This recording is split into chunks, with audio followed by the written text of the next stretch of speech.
Welcome to Worldwide Wisdom. We are live and we're talking about Pesach. What's up with the matzah on Pesach? Can anybody tell me why we eat matzah on Pesach? No.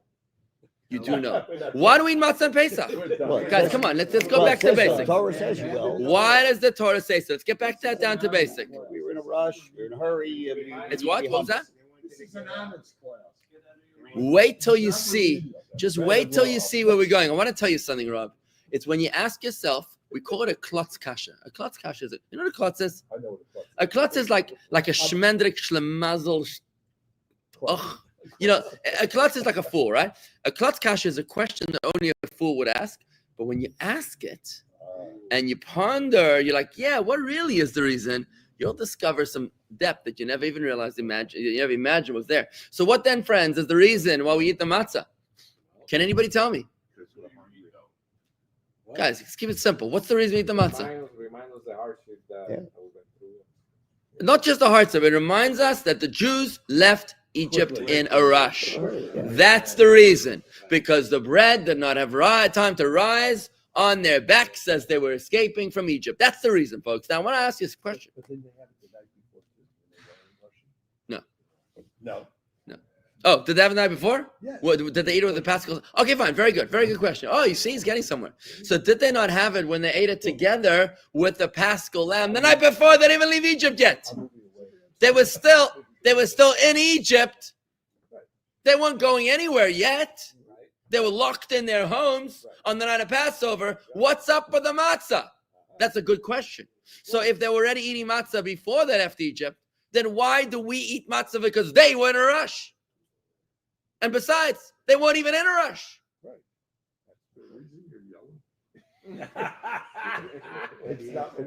The internet's not working so well. So what then, my friends? What then is the reason that we eat the matzah? The Torah tells us the reason is because they were in a rush. But what's a rush got to do with it? Okay, let's talk about the rush. Let's forget Marty's question. Of course. which is a very valid question. The fact that the night before they were already eating the matzah, right? The fact that the night before they were already eating the matzah and they weren't even on the way. Let's just assume that they were eating it on the way out of Egypt. What were they worried about exactly? Okay, what exactly were they worried about?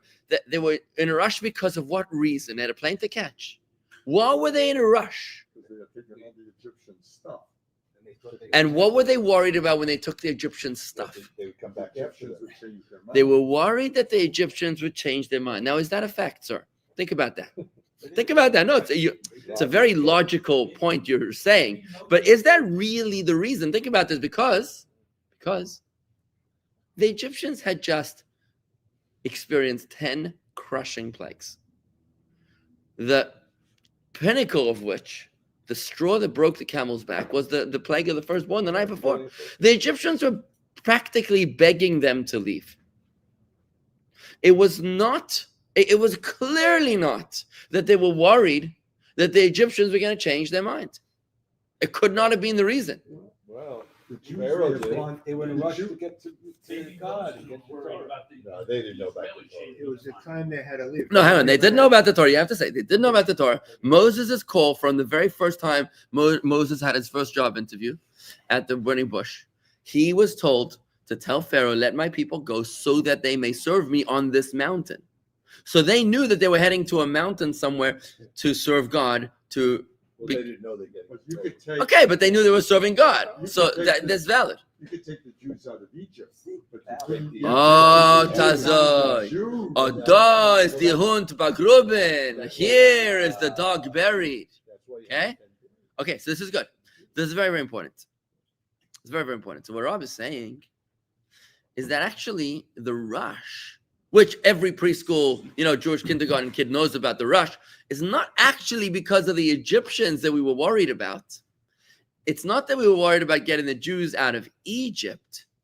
It's that we were worried about getting Egypt out of the Jews, which means, in other words, that we weren't worried about the Egyptians changing their minds. They couldn't wait for the Jews to get out of Egypt so that they would be able to be free from the calamities that had recently befallen them. It wasn't that they were worried about the Egyptians changing their minds. They were worried about somebody else changing their minds. And who was that? The Jews. The Jews. They were worried about the Jews changing their minds, being afraid of freedom. Wow. Now, wow to that concept. Let's process this, okay? Why would anybody be afraid of freedom? Do you know anybody that's afraid of freedom? 80% that stayed behind. 80% of the Jewish people in Egypt did not make it out of Egypt because they did not believe or did not want the redemption. So right there, we talk about, I'm going to double down on that and say, why were the 80% afraid of freedom? You don't trade the devil you know for the devil Oh, you don't. because you don't trade the devil you know for the devil that you don't know. Now, this is a lot to process, guys. This is a big deal because what we're accessing here is really the essence of the Passover Seder experience. This is what and guys, I want to encourage you to talk to your family about this at your Seders, folks. I want to encourage you to bring this question up at the Seder. Bring this question up at the Seder, where you ask your every kindergarten, every Jewish kid that goes to preschool, Jewish preschool knows the story. Yeah, because they're in a rush. Who went? And then ask the parents. Yeah, they were in a rush. And the parents, they're wandering off, checking their cell phones already, right? And you're like, what's it? Come back here a second. What exactly were they running away from? And now this is going to become a fascinating conversation where you say that you're not willing to trade the devil that you know for the devil that you don't know, right? Let's just talk about American history for a second. Give me a group of people that is afraid of freedom in America today. Is there a group of people that is afraid of independence? Of being self-sufficient? Who would that be? I'm not going to say. Oh, yeah. Okay, fine. You know what? Good answer. Good answer. He doesn't want to get political. Very good. No, good answer. I like that. Don't get political, but I want you to draw your own conclusion. And I want you to start thinking about what you can do at your own Seder with this information. Because depending on who's sitting around your Seder table, this could become a very interesting conversation about a group of people today that are enslaved by perhaps entitlements, that are enslaved by benefits, and when offered freedoms, they say, no, thank you. On a more extreme level, this could be viewed as Stockholm syndrome, where a person is protecting their abusers, right? Where someone who's actually, think about, let's go into an abusive marriage for a second. Get into abusive marriage for a second, right? Or an abusive parenting. How often does it happen that a child or abused child or abused spouse, how often does it happen? I'm sorry, I'm just very sensitive to talk in around the room when I'm talking. I have a very hard time with that. I apologize if I'm a little overly sensory. But anyways, how often does it happen that an abused child or abused spouse or abused employee will actually tolerate the abuse because of the exact reason you just said, Rob? Because I wouldn't trade the devil that I don't know for the one that I do. And this is the one I'm comfortable with, right? It's very often. It's very often. Quite often. And it's astounding. It's mind-blowing when you look at it. You brought up, the independence of the United States, the Revolutionary War. Lots of people in the United States preferred to stay with the crown rather than. Very interesting. So Marsha from where are you from, Marsha? From Sydney, Australia? Oh, cool. Yeah, Marsha from Sydney, Australia. She agrees with me. Good. You had the same people sitting protesting, wearing yarmulkes and chaining themselves to fences at Columbia University also. Mm-hmm. With a yarmulke. Okay, so let's talk about college campus protests, where you have Jews for Palestine, right? Jews for Hamas, and you're like, what? What? It's like chickens for KFC, to quote, Bibi Netanyahu. Yeah, queers for Palestine, same thing, right? It's the same thing. So you're like, one second, we're just processing this a second, right? So why would Jews protest against Israel? Because they feel that there's anti-Semitism, okay, but I can tolerate the anti-Semitism. I can tolerate it. And I'd rather, at least support the anti-Semitism that I have right now and show them that I'm not afraid of them and that I'm a part of them, right? Because they don't want to trade the devil that they know to the devil that they don't know. Now, more than anything, this is the theme of Passover, friends, about people that are afraid of freedom. Because again, it's not the oppressor that's the problem. It's the oppressed that's become the problem, right? More than anything, it's ourselves and our internal oppressors that we need to be afraid of. Because if you look at the structure, of a human psyche, we actually have an abuser and an abusee inside of ourselves. And that's how God created us. Very, very interesting. We were created in a way where we have two of us. We have a godly soul, which is pure, authentic. And then we have an animal soul, which is a wilde chaya. It's like a bull in a china shop, right? And now the godly soul is actually subjugated to it's what's the word? It's recessive to the dominant animal soul. Why? I mean, think about it. When you're born, you have an animal soul. Your godly soul only starts entering for a boy at his bris 8 days later, and for a girl at the baby naming when she's named over the Torah, right? That's when it starts entering. The godly soul finishes entering at the bar or bas mitzvah. So it's got a 14-year head start. The animal soul started already at conception, right? It's 14 years later that the godly soul enters. And what about a convert? Convert will be 40, 50, 60, 70 years later that the godly soul enters. It's not even fair. What's supposed to happen now, right? It's like you're late to the party. The godly soul comes up and says, let's do the right thing. And the animal soul's like, excuse me, that's not how we do things around here. It's not the traditional way in this house, how we operate. This house is a house of narcissism, of self-centeredness, of indulging in personal pleasures. And if you want to start davening now, or laying tefillin, or doing mitzvahs, or lighting Shabbos candles, hello, find yourself another house. This is not how we do things. And the godly soul is now abused by the animal soul. The question is, how are you going to deal with that? The story of the Exodus from Egypt is not just a story of the Jewish people escaping from the Egyptians. It's a story of ourselves having the courage to overcome our own abusers from within. And if you look at yourself, if you do a cost benefit analysis, or a P&L, imagine you had to do a P&L sheet on yourself. Profit and loss statement on yourself. Think about it. You can do a profit and loss statement on your business. That's kind of easy. Speak to your accountant. But imagine you did a P&L on yourself. Would it look like the stock market? Like, right? Right? How would it look? Right? Think about that. So if you did a P&L, where were you standing a year ago, 1 year ago, and where are you standing right now? So last year, how strong, if you had to give a score, if you had to give a score to your godly soul and a score to your animal soul, right?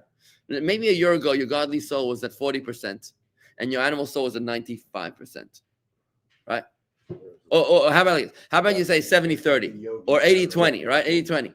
But now this year it might be 60-40 or 50-50 or maybe 40-60, right?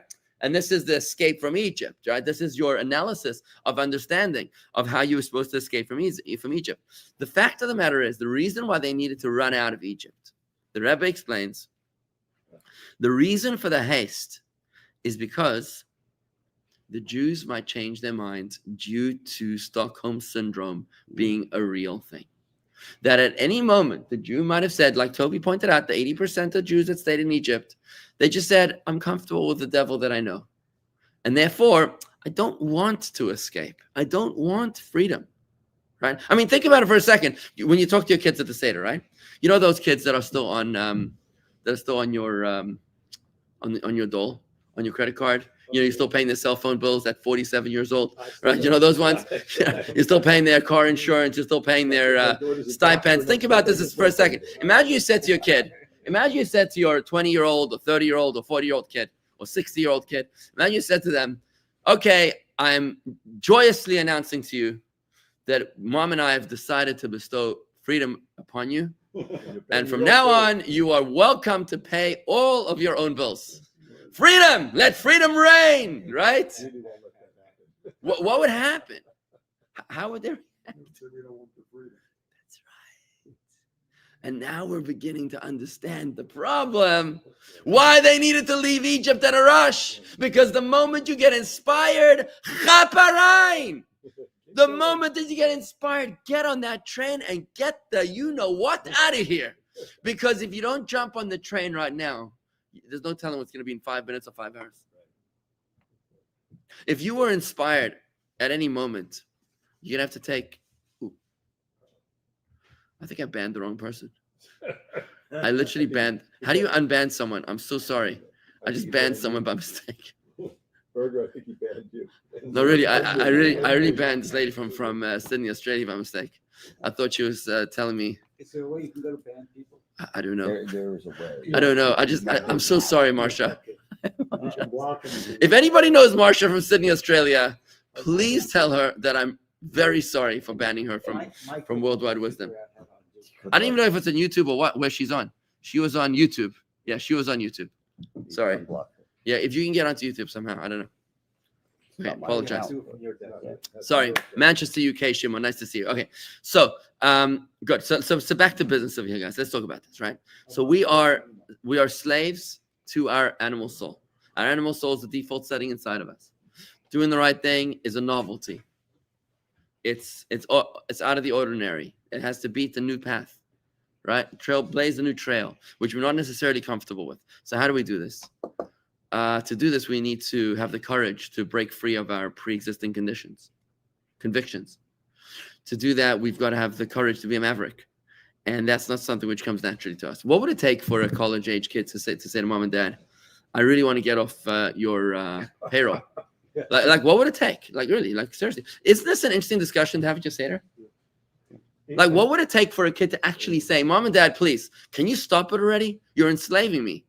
I want to be independent. Can you stop paying my bills effective immediately so that I will have no choice but to go out and actually shake a leg, shake some trees, make some money, become independent, and live a responsible life, or stop it already." Right?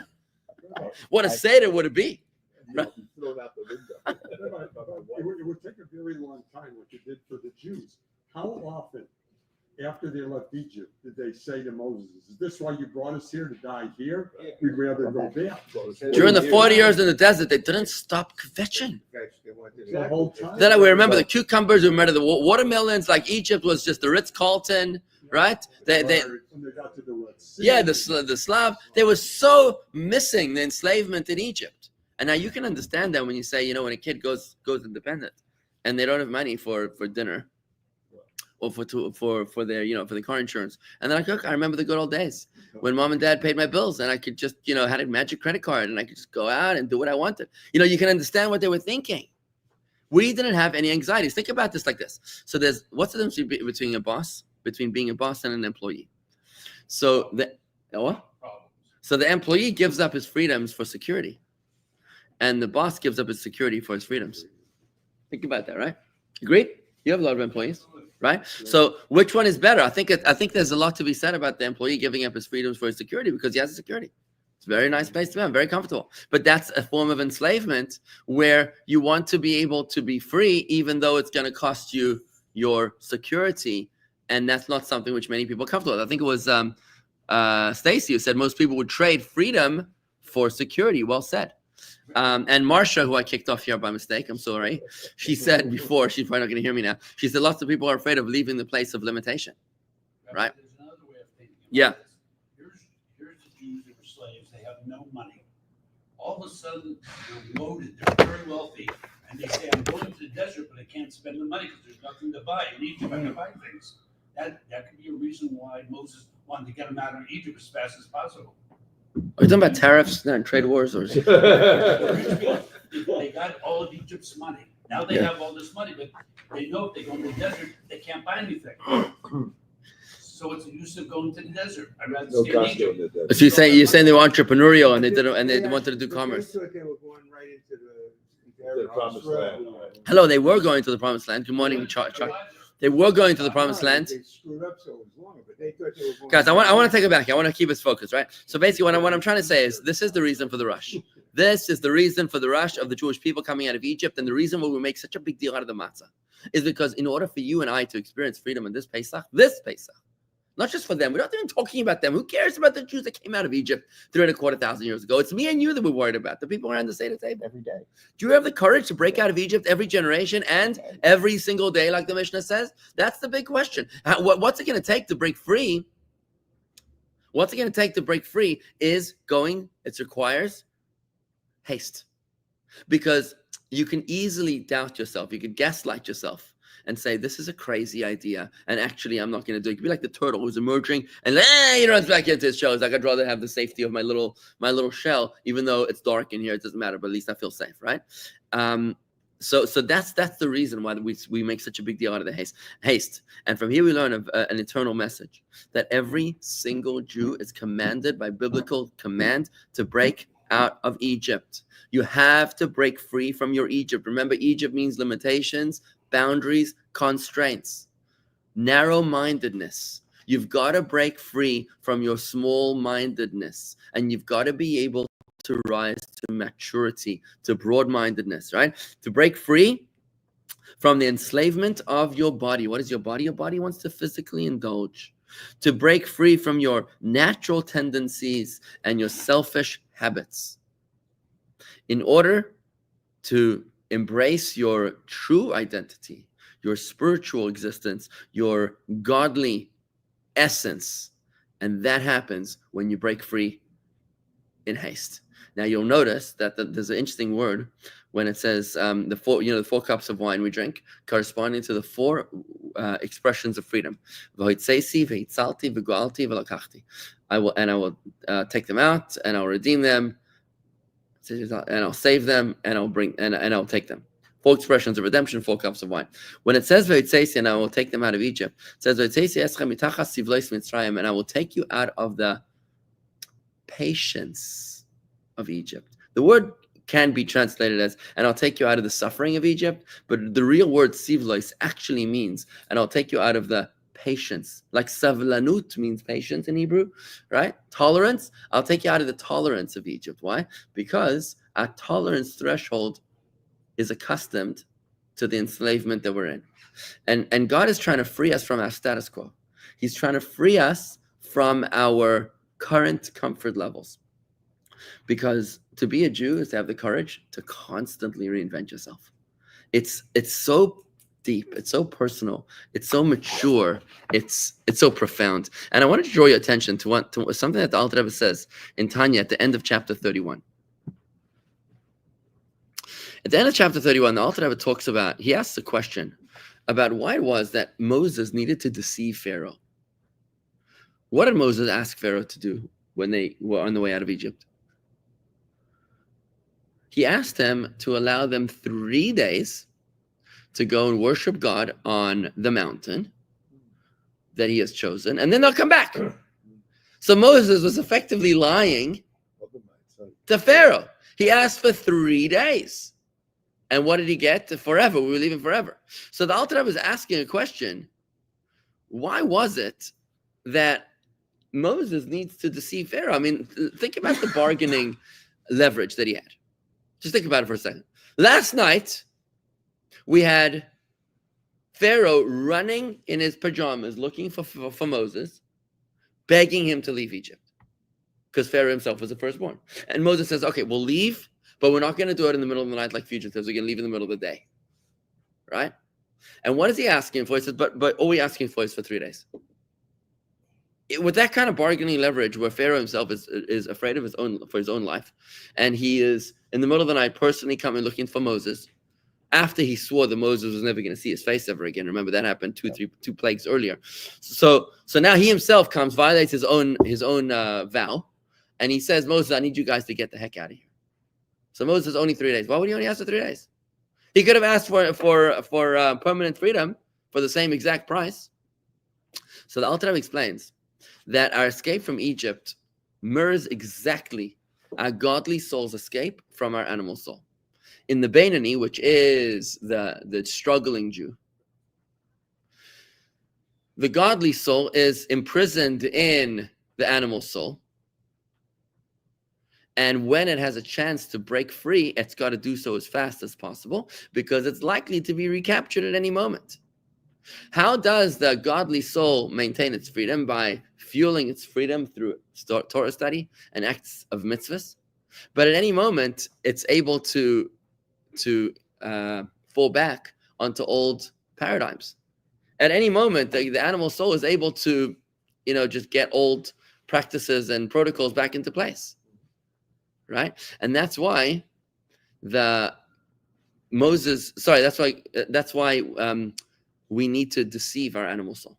Because if you're going to ask your animal soul for complete freedom, for an amputation, for a complete divorce, he's unlikely going to agree. You're going to have to do it through acts of deception, through haste, because there's no other way to break free. Think of a person who's been in prison. You hear these stories. There's a story the other day of a guy who's like 33 years old, enslaved by I think it was his stepmother. He was living for 20 years, since 11 years old. You heard about the story? Like 11 years old, his stepmother pulled him out of school and put him in the house, in, I think Cleveland maybe, and locked him in the house for 20 years. At 33 years old, this emaciated guy then wasn't getting much food over the years, and clearly had no idea about maturity or how to live a normal life. He set the house on fire because that was his way of escaping, because he was unable to break free. This 33-year-old, his stepmother was probably more than double his age. He was unable to break free. And it's amazing that he had the courage to set the house on fire. You hear these stories every once in a while. You have these kids that are trapped by their father, wicked father, or crazy stories, these dungeons. Crazy stories. And how do they break free? They don't just say, I'm done with you. I deserve better than this. I'm out of here. They don't do that. You never hear that story. They're always like running in the middle of the night, and they do all sorts of crazy deceptions, because that's what happens when you feel enslaved. Because such is the nature of human beings. And Pesach is the time when we sit around the table and we have to ask ourselves a tough question. What is it that we are enslaved to? It's not very difficult to find that answer. The answer is you're enslaved to yourself. We're not afraid of the Egyptians changing their minds. We're afraid of us changing our own minds. We are afraid that we ourselves will not be willing to allow ourselves to be free, because we prefer to stay on the dole. We want to stay on mommy and daddy's payroll. We want to be on the government's payroll. We want to be free benefits. We don't want to be having independence, because we're much happier this way, right? And if I don't have to work, then why should I work? If I could just get unemployment, free benefits, then why should I work, right? And obviously you can interpret this however you wish. It makes for a great Seder conversation. It makes for a great Seder conversation, folks. And I think that we're onto something on a very spiritual and very personal level. Remember the haste. Focus on the haste. Fabring about the haste at your Seder Pesach. Talk about it. Discuss it with your family. It's a great question to ask and a beautiful discussion to have about why it's so necessary to have the haste, because the Torah validates and it says it's not easy to break free. Freedom isn't free.